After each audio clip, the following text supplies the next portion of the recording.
सुख दुख में पति का साथ देना, यही स्त्री धर्म है, यही स्त्री का धर्म है। और ये संस्कार एक पिता से और एक माँ से बेटी को मिलते हैं। बेटियों के संस्कार ससुराल में बनते और बिगड़ते नहीं हैं। बेटी के संस्कार उसके घर में उसके माँ बाप के पास ही उसके संस्कार बनते हैं या बिगड़ते हैं। बेटियां ससुराल में बिगड़ती नहीं हैं, बेटियां मायके में ही या बन जाती हैं या बिगड़ जाती हैं। बिगड़ी बेटी ससुराल जाएगी तो ससुराल भी बिगाड़ेगी, और बनी बेटी यदि ससुराल जाएगी तो ससुराल को भी बनाएगी। इसलिए आपकी बेटियों को आप थोड़ा जिम्मेदारी दीजिए, बेटों को संस्कार दीजिए, पर बेटों से ज्यादा संस्कार बेटियों को दीजिए, क्योंकि बेटों के कंधों पर एक कुल की जिम्मेदारी है, बेटियों के कुल में दोनों कुलों की जिम्मेदारी है। बेटी के कंधे पर दो दो जिम्मेदारी होती है। इसलिए आपको बेटे से ज्यादा बेटी को समझदार बनाना चाहिए। बेटा समझदार हो, पर बेटी से डबल समझदार बेटी का होना आवश्यक। घर में यदि मर्द बुरा है पर स्त्री अच्छी है तो भी गृहस्थी चल जाती है, पर मर्द अच्छा है स्त्री बुरी है तो गृहस्थी नहीं चलती। मर्द बुरा है, पुरुष किसी का बुरा है तो बुरे पुरुष के संग गृहस्थी स्त्री निभा लेती है, लेकिन स्त्री बुरी हो तो उस बुरी स्त्री के साथ बहुत कम केस में वो गृहस्थी चलती है। इसलिए पुरुष से ज्यादा समझदार स्त्री का होना जरूरी है। इसलिए बेटे का जन्म भाग्य से होता है और बेटी का जन्म सौभाग्य से होता है। कहते हैं हर बेटी के भाग्य में बाप होता है, हर बेटी के भाग्य में बाप होता है, पर हर बाप के भाग्य में बेटी नहीं होती। हर बेटी के भाग्य में बाप होता है, भले जन्म देते मर जाए पर बाप तो होगा ना कि मेरा बाप कोई था। हर बेटी के भाग्य में बाप होता है, पर हर बाप के भाग्य में बेटी नहीं होती। बेटी किस्मत वालों को मिलती है। इसलिए बेटा एक भाग्य से होता है और बेटी सौभाग्य। सौभाग्य मीन्स 100 भाग्य जब प्लस हो जाते हैं तब बेटी का जन्म होता है। इसलिए बेटे से ज्यादा बेटी का श्रेष्ठ स्थान है। इसलिए हमारे यहाँ बेटे का नाम बाद में है, बेटी का नाम पहले। राम जी का नाम बाद में लिया जाता है, सीता का नाम पहले। सीता राम, सीता राम सीता कोई नहीं कहता, सीता राम सब कहते, क्योंकि सीता लेडी फर्स्ट। क्योंकि फर्स्ट मीन्स ये नहीं कि केवल कहने में फर्स्ट ना, स्थान भी फर्स्ट है। हमारे सनातन धर्म में जितना सम्मान एक स्त्री का है उतना सम्मान किसी का नहीं है। हमारे सनातन धर्म में सबसे अधिक सम्मान नारी का है। हमारे यहां नारी को देवी कहा जाता है। हमारे भारत में केवल हिंदू, पूरी दुनिया में केवल हिंदू ऐसा है जो कन्याओं को बुलाकर उसके पांव में माहौर लगाकर उसे देवी मानकर उसको भोग लगाकर उसको चरण वंदन करता है। हमारे घर देवी आई है, हमारे घर लक्ष्मी आई है। दुनिया में और कोई धर्म ऐसा नहीं है जो नारी का इतना आदर करता हो कि कन्याओं के पांव धोकर पीता हो। केवल हिंदू लोग कन्याओं को देवी मानकर उनके चरणामृत लेकर के और देवी मानकर नवरात्रि में या इत्यादि दिनों में पूजा करते हैं। हमारे यहाँ बच्चियों को, बेटियों को देवी माना जाता है, दुर्गा माना जाता है, लक्ष्मी माना जाता है। केवल हमारे सनातन धर्म में ये सम्मान है। आप अन्य धर्मों को उठाकर देख लीजिए, वहां नारी केवल भोग की वस्तु है। वहां नारी की हैसियत केवल भोग की वस्तु की तरह है, वहां कोई सम्मान नहीं है अन्य धर्मों में नारी का।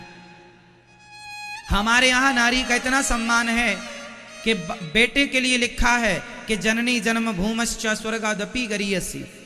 मां के चरणों में जन्नत होती है, मां के चरणों में स्वर्ग होता है। इसलिए नारी का सम्मान, और नारी तब श्रेष्ठ होगी जब उसके माँ बाप से बेटी को श्रेष्ठ संस्कार प्राप्त होंगे।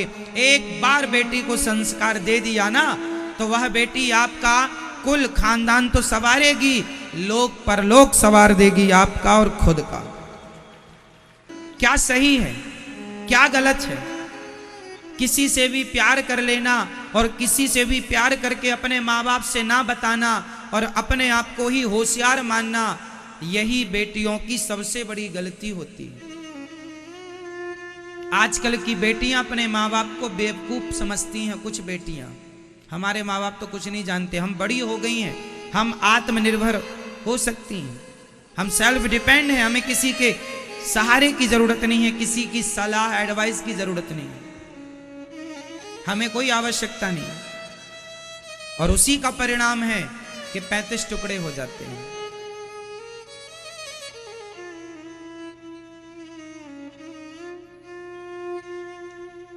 हमारे शास्त्र कहते हैं, बड़े बुजुर्ग कहते हैं कि शादी विवाह वहां करो जहां मां बाप कहते हैं। गलत ट्रैक पर ना जाओ, ना जाओ, ना जाओ। लेकिन आज के मॉडल जमाने को कौन समझाए?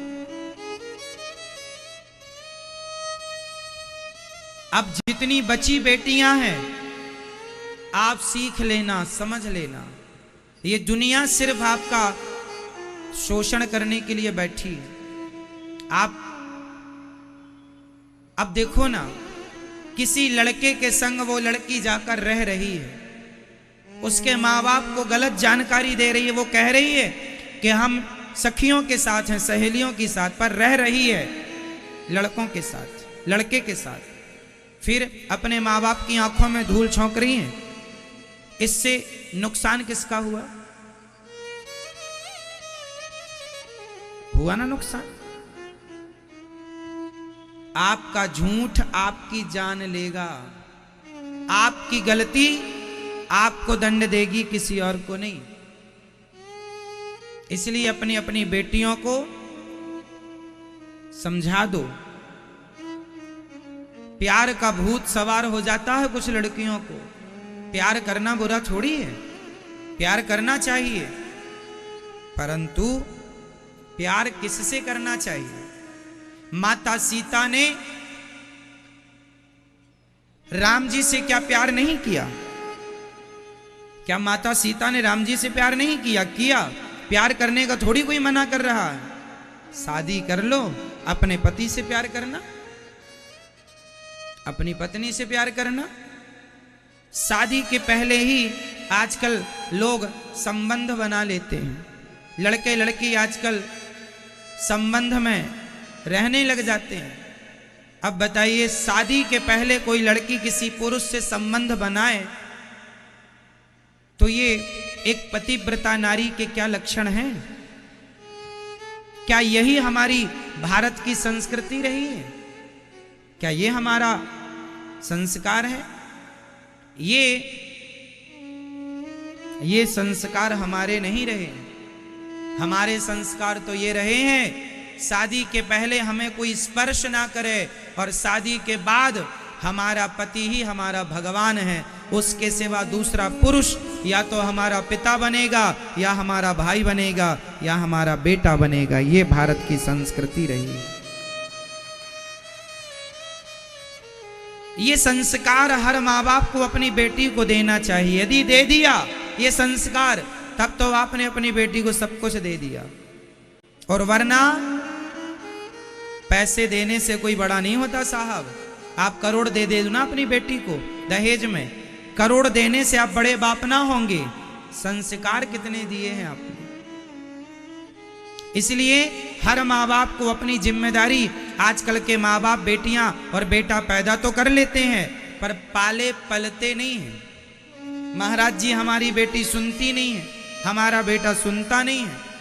ऐसा माहौल क्यों बना लिया है आपने अपने घर का कि आपके ही बच्चे आपकी नहीं सुनते? इसका मतलब ये हुआ कि आप असफल माँ बाप हो गए, आप फेल हैं।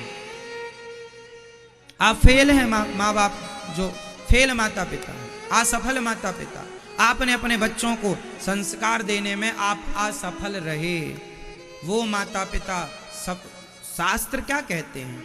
माता शत्रु पिता वैरी, ये न बालो न पाठिता, न शोभते सभा मध्य, हंस मध्य बको यथा। वह माता पिता शत्रु हैं जो अपने बेटा और बेटी को अच्छे संस्कार नहीं देते, अच्छी शिक्षा नहीं देते। शत्रु हैं वह। माता शत्रु, पिता वैरी, पिता दुश्मन है। यदि आपने अपने बच्चों को सही समय पर सही संस्कार नहीं दिए तो दीजिएगा बेटियों को संस्कार, और अपनी बेटियों को ये केस जरूर दिखाइएगा कि देख लो आंखें फाड़ फाड़ करके, जो तुम्हें प्यार का भूत सवार है। ये दुनिया, जो लड़की के 35 टुकड़े हुए, इस लड़की ने भी उस लड़के से प्यार ही तो किया था। क्या किया था? प्यार किया था। लेकिन उस लड़के के पास तो ऐसी 4 लड़कियां और थीं, उसके पास तो ऐसी 4 और थीं, तो उसने काट दिया। जिसे तुम प्यार कहती हो मेरी बेटी हो, मेरी बहनों, प्यार नहीं है, वो वासना है, वासना। कब समझोगी इतनी सी बात? सामने वाला तुमसे प्यार नहीं करता, केवल अपनी शरीर की भूख आपके द्वारा आपसे मिटाना चाहता है। आप केवल उसका शिकार हैं। आपका वो शोषण तब तक करेगा जब तक उसका जी नहीं भर जाएगा, और जी भरने के बाद उसने भी उस लड़की का खूब शोषण किया, जी भर गया, पेट भर गया तो 35 टुकड़े कर दिए। यही तो हो रहा, भर गया जी। अब उसने बनाया होगा दबाव कि हमसे शादी करो, अब जब तुमने हमारे शरीर का शोषण किया शादी करो। इसने शादी से मना किया, उसने जिद की तो इसने उसको मार दिया। ये हो रहा है। अब पता नहीं ये बहन बेटियां जरा सी बात को कितनी देर में कब समझेंगी। नहीं समझोगी तो कहीं तुम्हारी भी ये दुर्गति ना हो।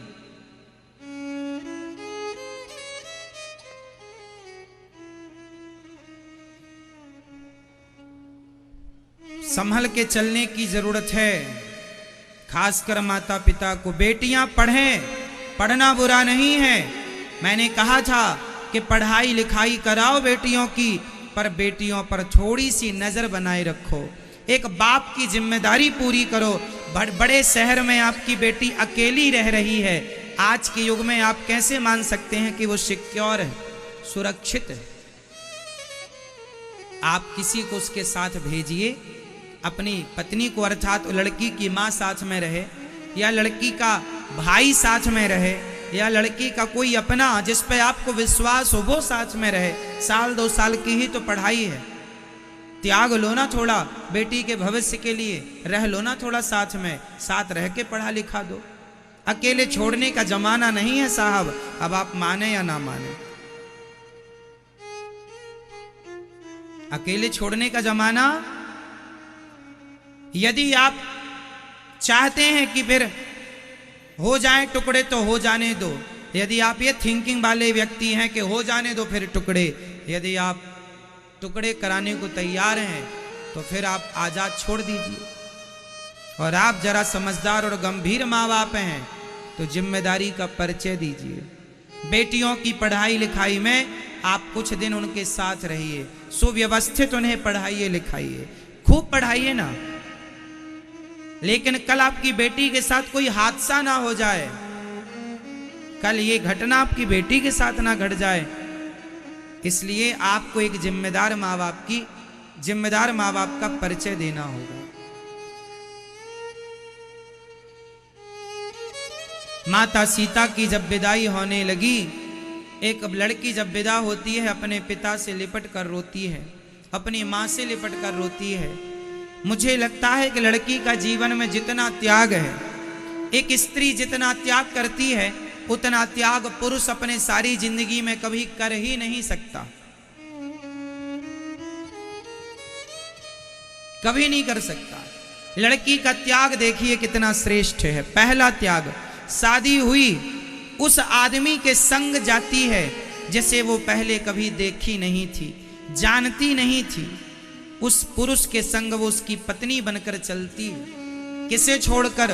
उस माँ को जिसकी गोद में पली बढ़ी है, उस पिता को जिसकी उंगली पकड़कर चलना सीखा है, उस भाई को जिस भाई के संग खाती थी, जिस भाई के संग खेलती थी, उस बहन को जो संग में संग चलती थी, सुख दुख की साथी थी, उस आंगन को, जिस आंगन में ना जाने कितनी बार चलने के लिए खड़ी हुई और जिस आंगन में गिरी और जिस आंगन की माटी को खोद खोद कर खाया, आज वो आंगन, आज वो पिता, आज वो माँ, आज वो भाई, वो बहन, सबको छोड़कर एक लड़की अपने उस पति के संग जिंदगी गुजारने चलती है, जिसे वो अभी तक जानती ही नहीं, जिसे नहीं जानती उसके साथ जा रही है, उन्हें छोड़कर जिन्हें वो जन्म से जानती थी। एक पति के लिए नारी कितना त्याग करती है, अपनी माँ का, पिता का, भाई का, बहन का। इतना ही नहीं, अपने नाम का बलिदान देती है। एक लड़की का नाम मायके में कुछ था, पर ससुराल में जाकर उसका नाम चेंज हो जाता है। नाम ही नहीं, सरनेम भी चेंज हो जाता है। यदि वो चाहे तो सरनेम, नाम चेंज कर ले, वरना सरनेम तो चेंज, जाति चेंज हो जाती है।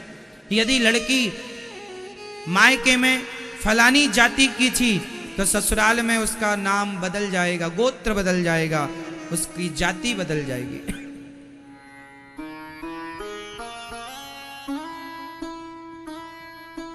मांग भरती है, मांग है खुद की, पर सिंदूर पति के नाम का।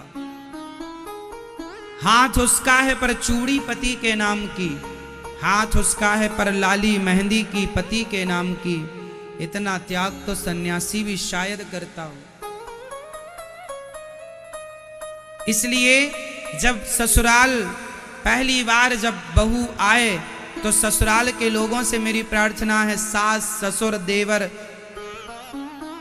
पति, जिठानी इत्यादि सबसे मेरी प्रार्थना है, वो जो लड़की है ना, वो किसी की बेटी है, आपके घर आई है बहू बनकर, तो उसे भी बहू बाद में मानना, बेटी मानकर पहले उसका स्वागत करना चाहिए, सम्मान करना। मेरी बेटी है ये।